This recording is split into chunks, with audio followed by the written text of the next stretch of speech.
24 জুলাই আন্দোলন চলাকালীন সময়ে আজকের দিন বিকেলে নরসিংদী জেলা কারাগারের মূল ফটক ভেঙে ফেলে বিক্ষুব্ধ জনতা।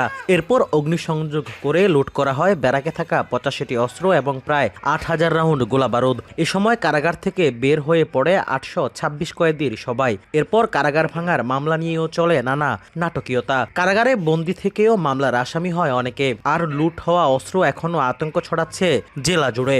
ওভারঅল নরসিংদী জেলার আইন শৃঙ্খলা পরিস্থিতি ব্যাপকভাবে একদম তলানিতে নিয়ে গেছে। আমরা মনে করি এইসব যে সকল সন্ত্রাসী এবং অপরাধীদের হাতে এই অস্ত্রগুলো আছে, অবিলম্বে এই অস্ত্রগুলো উদ্ধারের ব্যবস্থা করা হবে।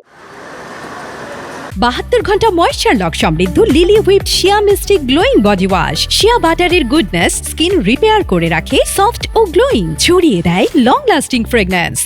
একই বছর কারাগারটি সংস্কার করে পুনরায় বন্দী রাখার উপযুক্ত করা হয়। ঘটনার 2 বছর পেরিয়ে যাওয়ার পর এখনও উদ্ধার হয়নি 27টি অস্ত্র এবং 6000 রাউন্ডের বেশি গোলাবারুদ। আত্মসমর্পণ এবং অভিযানের মাধ্যমে কারাগারে 600-র বেশি কয়েদি ফেরানো গেলেও এখনও অধরা 166 জন। বিপুল পরিমাণ গোলাবারুদ সহ অস্ত্র ও জেল পলাতক আসামিরা পলাতক থাকায় চরাঞ্চল সহ জেলার বিভিন্ন অঞ্চলে বেড়েছে সন্ত্রাসী কার্যক্রম। কিছু আসামি কিন্তু কোর্টে আইসা এসেছে, আবার আত্মসমর্পণ করছে। কাজেই তারা যদি সত্যিকার অর্থে খুব খারাপ লোক হতো তাহলে তারা কিন্তু আত্মসমর্পণ করত। যারা আত্মসমর্পণ করে নাই তারা অবশ্যই এই অস্ত্র লুটির সাথে জড়িত। অস্ত্রগুলি এখনো উদ্ধার হয় নাই। ওই অস্ত্রগুলি দিয়ে নরসিংদী জনপদ অবশ্যই বড় ধরনের দুর্ঘটনা ঘটার আশঙ্কা থেকে যায় এবং এমনকি নরসিংদী সদরের আলোকবালি এবং রায়পুরা নিরক্ষায় ইদানিং একাধিক বন্দুক যুদ্ধ হয়েছে এবং একাধিক ফুলকারকি হয়েছে এবং ভবিষ্যতে নরসিংদীবাসীর জন্য এটা অত্যন্ত হুমকির ব্যাপার।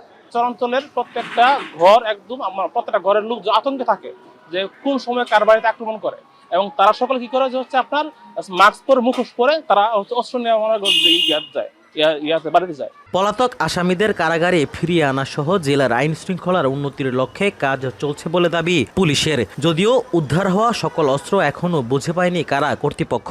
অগ্নিসংযোগে তো আসলে গোটা কারাগারই অগ্নিদগ্ধ হয়ে গিয়েছিল এবং অফিস পুরাটাই তো পুড়ে গিয়েছিল এবং ওই সময় যত নথি রেকর্ডপত্র কম্পিউটার ছিল সবই তো ধ্বংস হয়ে গেছে। যার কারণে আমরা প্রতিনিয়তই দাপ্তরিক কাজে কিছু সমস্যার সম্মুখীন হচ্ছি।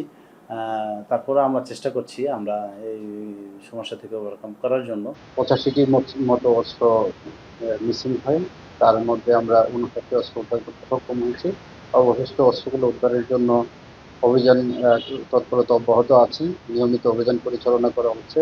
জুলাই আন্দোলনে নরসিংদী জেলায় 20 জনের বেশি শহীদের ছাড়াও জেলা প্রশাসনের তালিকাভুক্ত আহতের সংখ্যা 443 জন। যদিও বেসরকারি হিসেবে এর সংখ্যা 1000-এর বেশি। রাকিবুল ইসলাম, এখন নরসিংদী।